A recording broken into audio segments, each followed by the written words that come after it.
I decree and declare in the mighty name of Jesus, Lord, let your Holy Spirit move in this place. Amen. And let your covering blood and let your angels in every corner, Lord. Magtalaga ka, Panginoon, lahat ng papasok lalabas sa lugar na ito ay magpapatay. Amen. Makakaranas ng kapayapaan, kapanatagan, Yes, hallelujah. na hindi malaranasan right now in the mighty name of Jesus. At walang sino man, Panginoon, makapasok sa lugar nito para i-distract ang mga anak na sumasamba at nagpupuri sa iyo. Sa mga oras na ito, ikaw po aming pinaparangalan. Tinataas ang kalagitan sa pangalan ni Jesus. Amen at amen. Palapakan natin ang Panginoon. Hallelujah, hallelujah. And praise God, pwede na po tayo makaupo. Salamat sa Praise and Worship team, sa pamumuno ni Sister Nina. And sa ating pong buting coordinator, Sister Jackie, sa 9 na yung service, si Mami, si Doc Ami, yan. And lahat ng mga leaders, coordinators, instrumentalists, and tamoriners natin, magandang umaga po sa ating lahat. And sa ating mga pastor, and si Pastora Cora, nandito rin kasama natin. Amen. And malapit na rin maging ordained si Pastora Jesus. Palakpakan po si Lord sa buhay po ng ating mga malapit na magiging pastor. Okay? And siyempre sa ating pong bisita ngayon, no, Sister Eva, sila yung naabot natin. Actually, marami yan sila. Pray natin na forward sila ba ng Sunday or manatili sila ng Saturday. Kaya, di ba? So, yung prayer ninyo, natin lahat ay nagbubunga para po sa gawain ng Panginoon. Kaya sa oras na ito, ay hindi na po natin patatagalin na open your Bible in the book of Mark, chapter chapter 16, verse 6 to 7. Eh, meron po akong nakita na, Pastor? Pastor po kayo? No? Pastor, no? O, Pastor Dan po, Pastor. ako po yung... Sa Batangas? Opo, from Batangas. Ayun, palakpakan natin si Lord. Nandyan na may bisita tayo, no? Batangas. Okay, so maraming po sama sa Sister Joy, no? Opo, nasa Macau City. Macau sila ngayon. Kami dalawa po, dito. Oh, yun. Praise God. No? Palakpakan natin si Pastor na kasama natin sila ngayon sa ating so tayo pong lahat ay tumayo para magbibigay galang sa ating pong maririnig sa umagang ito. Sa aklat ng Marcos 16, verse 6 to 7, ito ay babasahin ko sa Tagalog. Ngunit sinabi nito sa kanila na huwag kayong matakot. Hinahanap ninyo si Jesus na taga Nazaret na ipinako sa cross. Wala na siya rito. Siya'y muling binuhay ng Diyos. Tingnan ninyo ang pinaglagyan sa Kanya. Bumalik kayo at sabihin ninyo sa Kanyang mga alagad at kay Pedro, mauna siya sa inyo sa Galilea. Makikita ninyo siya roon gaya ng sinabi niya sa inyo. Ang Diyos po ang magpala sa Kanyang salita sa umagang ito. Pwede na po tayo makaupo. Palakpakan natin ang Diyos. Ang aklat po ng Marcos ay nagawa ito ay 60 to 70 AD. And ang Marcos ay, ang sumulat po talaga nito ay si John Mark, no? Juan Marcos. Hindi po siya kasama sa 12 disciples. Siya po ay kaibigan ni Pedro and magkasama po sila ni Pablo nag-missionary. Para makita po ninyo, at ito ay ina-address ito sa mga hintil na hindi mga Hudyo, no? At sa Roma. At dito, kung babasahin po natin yung aklat ng Marcos, ipinapakita ko dito ang biyaya ng Diyos at yung pag-ibig ng Diyos at ang restoration para sa mga anak ng Diyos. Amen? Amen. Kaya mga kapatid, ang talatang ito, isang makapangyarihang talata tungkol sa muling pagkabuhay ng ating Panginoon, and yet, merong 3 points na maririnig po natin yung grace, second chance, and faithfulness of God. Sa tagpong ito, si Maria Magdalene pumunta doon sa isang salibingan ng ating Panginoon. Dahil ito, wala na eh. Magkasano, lakpas na eh, no? Yung sa pagkabuhay ng ating Panginoon. Kaya lumakpas na rin tayo doon sa ating pong pag-aaralan sa umaga dito. Eh, makikita po ninyo kung ano po yung context dito sa sinasabi ko po sa inyo na we are not focusing doon na kung saan si Maria Magdalene na talagang gusto talaga makapasok dahil mahal niya ang ating Panginoong Kristo, gusto niyang pumasok doon, gusto niyang buhusan ng babango, and yet nakita niya bukas na ang libingan ng ating Panginoon. At pagkatapos noon, may anghel at kinausap siya. Kaya nga mga kapatid, yung 3 bagay na maririnig po natin dito o pag-aaralan po natin dahil ang binitawan ng anghel ay sabihin mo sa mga disciples at kay Pedro.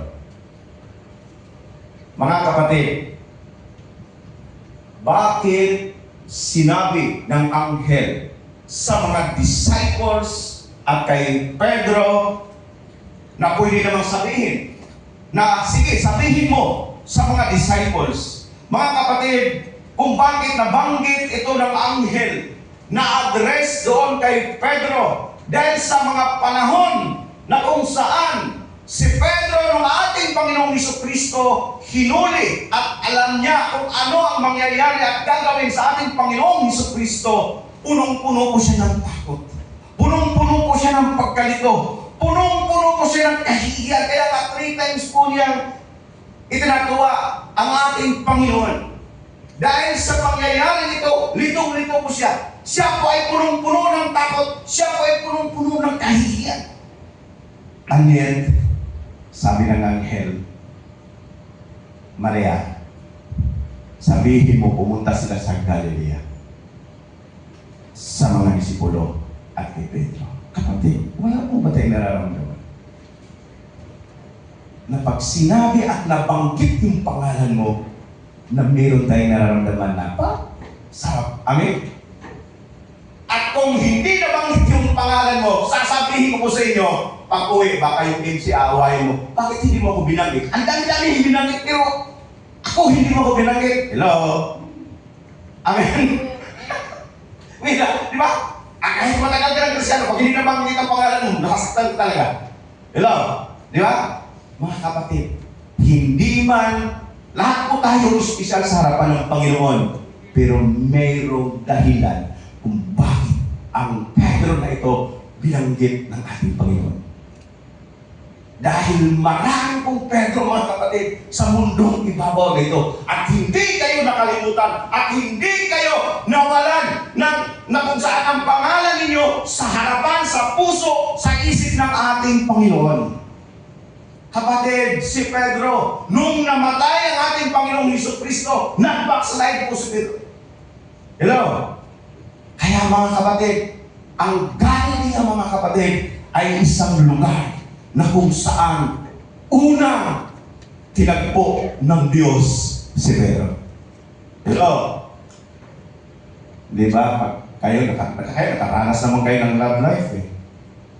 Di ba? Pag nag-away kayo, napunta kayo sa lugar na kung saan, love, di ba? Naalala mo ba itong lugar na ito?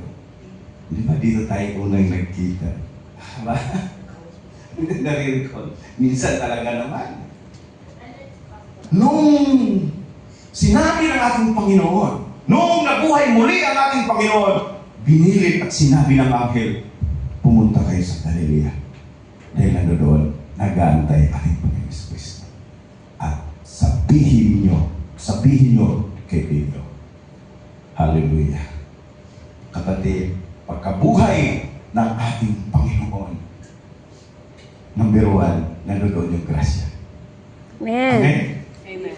Kaya sinabi niya sinabi ng anghel na sabihin sa mga alagad at kay Pedro, bakit kailangan ba pangalanan si Pedro? Bakit kailangan ba banggitin ang pangalan ni Pedro? Dahil si Pedro, mga kapatid, ay nakaramdam ng matinding kabiguan sa kanyang buhay. Nung oras na hinuli, tinanggap ng pinako ang ating Panginoon. Dahil hindi niya akalain na ang Diyos na makapangyarihan, ang Diyos na gumagawa ng himala, ay pwedeng hulihin at pwedeng ipako at pwedeng mamatay. Masakit. Grabe yung pagkabigo. Kasi yung, di ba, may tinatawag expectation versus reality. Di ba? Grabe expectation ni Pedro. Kaya nung nawala na sa paningin niya ang ating Panginoon, backslide talaga siya. Siguro habang nanguhuli siya ng isa, bakit namatay doon? Grabe talaga tiwala ko sa iyo. Pero mga kapatid, dahil totoo at tapat ang Diyos sa kanyang pangako, Hallelujah. buhay at ginawa niya ang kanyang pangako sa inyo at sa akin. Amen. Amen. Palakpakan natin ang Diyos. Kaya nga, special mention po si Pedro na binanggit. Dahil si Pedro talagang grabing pagkalito, grabing pagkatakot, grabe na talaga yung naramdaman niya. Yung iba siguro okay lang, parang, siguro, wala tayong magawa. Di ba? May mga ganun tayo. Wala talaga. Bakit talaga siya? Doon na talaga yan. Hanggang doon na talagang buhay niya. Tama. Hello? Pero si Pedro hindi. Talagang ang tagal niya makamove siguro. Kaya nga binanggit ng anghel na sabihin sa mga disciple at kay Pedro. Kapatid, napakasarap na every time na hindi ka makalimutan ng Panginoon. Hallelujah. Every time na ikaw ay may problema, ikaw ay nawalan, at sasabihin ng Diyos sa iyo, anak, kilala kita. Anak, hindi kita nakakalimutan. Anak, mahal kita. Amen. Pumunta ka kung saan tayo unang nagtagpo. Magkikita tayo. Ang lugar ng Galilea is a place of restoration. Mga kapatid, unang sinabi ng ating Panginoon, hindi panunumbat, kundi pumunta kayo doon, mag-usap tayo. Nagkasala sila. Pero anong ginawa ng ating Panginoon? May restore sila. Amen. Di ba napakasarap? Wala pang mga perfectong tao sa mundo ibabaw na ito. Pero praise God, namatay ang Panginoon para sa iyo. Hallelujah. Napakaganda ng Diyos. Amen. Siya ay nabuhay na muli para magkaroon ng kapangyarihan ng kaligtasan na ipinangako sa iyo at saka sa atin. Sa ating lahat, na pagkamat tayo ay nagkakasala, tayo minsan ay nakakalimot sa pinapagawa ng Diyos sa atin, tayo ay mahal na mahal ng ating Panginoon. Hallelujah.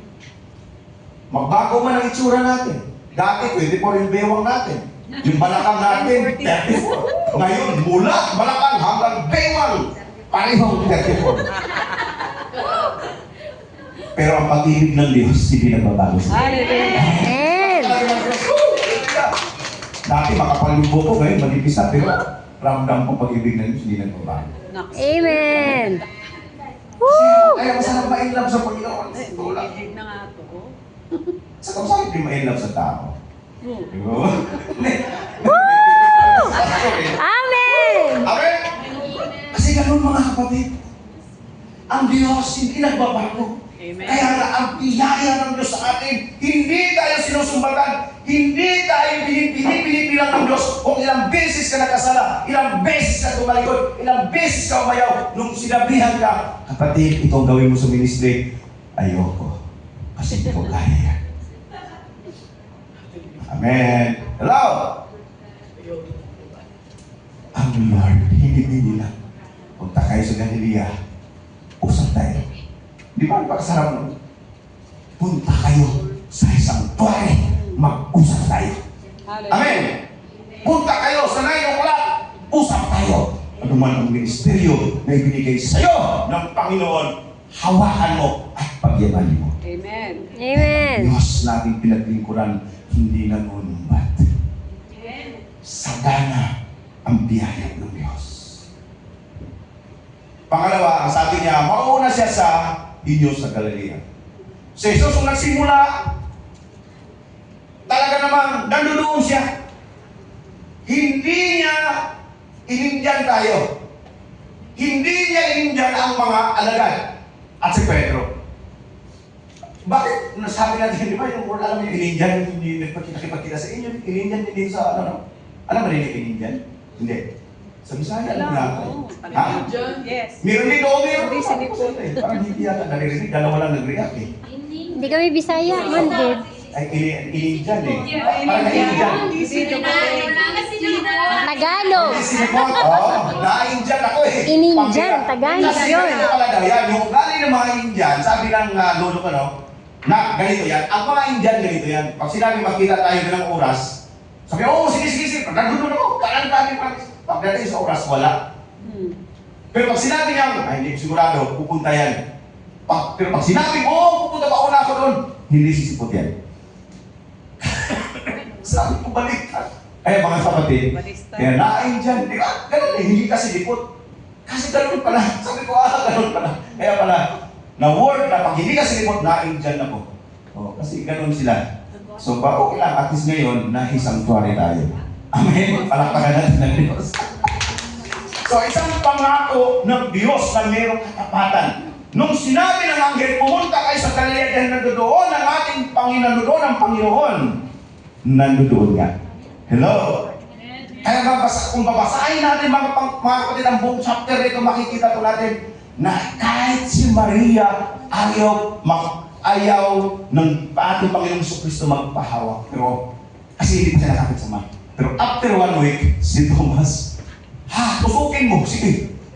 Kasi gusto talaga niya maramdaman, kung ikaw talaga yan, yung butas ng kamay mo, ipasok mo yung daliri ko, para maniwala talaga ako na ikaw. Kasi minsan, talagang hindi tayo niniwala hanggang hindi natin nakikita. Amen. Mahirap kasi magtiwala at mainiwala. Mm. Pero dito, si Maria hanggang natatakot siya.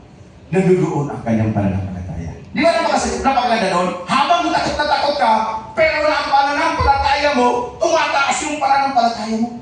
Dahil minsan takot na takot tayo, minsan nawawala na yung pananampalataya natin. Amen! Pero si Maria, di ba? Sinabi niya yung pinapasabi na namin. Hallelujah. Praise God sa ating mga kapatid. Tunay na napakabuti ng ating Panginoon. Amen. Kaya mga kapatid ko sa Panginoon, magtiwala po tayo dahil ang Diyos hindi sinungaling. Amen. Ang ating Panginoong Jesucristo ay Diyos ng sigadyas. Binibigyan tayo ng pagkakataon. Dahil gusto ng Diyos na walang maiwan po sa atin, walang mawala sa atin. Gusto ng Diyos na kahit inong pagsubok sa buhay mo, kahit gaano kalala ang karamdaman mo, and yet, mahal ka ng Panginoon. Amen. Sabi ng Panginoon, tapat akong nangako sa iyo. Hindi kita iiwan. Hindi kita pababayaan. Magtiwala ka na. Kahit sa kawalan, kahit sa matinding karamdaman, kahit pasan mo ang daigdig, sabi ng Panginoon, hindi ka niya iiwan. Amen. Hallelujah. Grabe pangako ng ating Panginoon. Kaya mga kapatid, pangatlo, yung isang pagtagpo na kung saan makikita natin doon na sabi ng aking, makikita niyo roon siya. So ito ang pinapakita na kung saan yung bagong simulain. Hindi ka niya susumbatan nung nagkita kayo. Mm. Mga kapatid, nakaranas po tayo ng pagkaaway. Nakaranas po tayo ng parang breakup sa relasyon sa ating boyfriend, girlfriend. Hindi ba? Pagkatapos ng una kayo nagkita, magyayakapan kayo. Ay, hindi yung sa magkasawa. Kasi alam ko naman, mga single karamihan dito sa atin. Ikaw naman. Pero nung nagkarelasyon tayo, nagka-boyfriend, nagka-girlfriend kayo, boyfriend, nung naghiwalay kayo, nagkabalikan kayo, wala naman sumbatan eh. Ang sumbatan, saka na. Di ba? Sorry. Di ba? Iyak pa, di ba? May maganda. Tapos, grabe. Yung iyak mo talagang kukunin pa yung damit ng boyfriend at sisingahan mo yun sa sito. Dahil, grabe, iyak.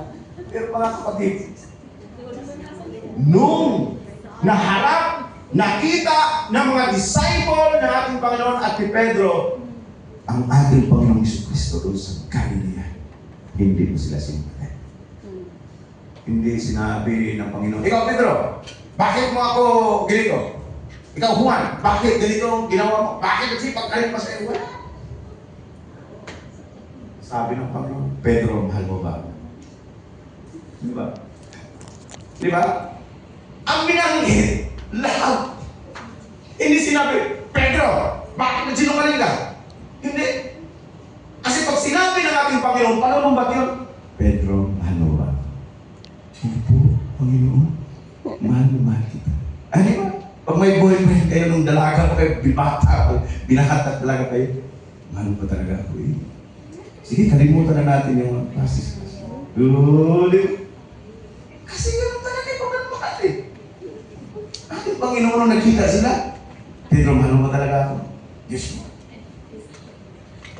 Pag sinabi ni Lord kay Pastor Akora, mahal mo ba talaga ako? Sabi ng Panginoon, opo. Pag uwi ko sa Pilipinas, patuloy ako maging pastor.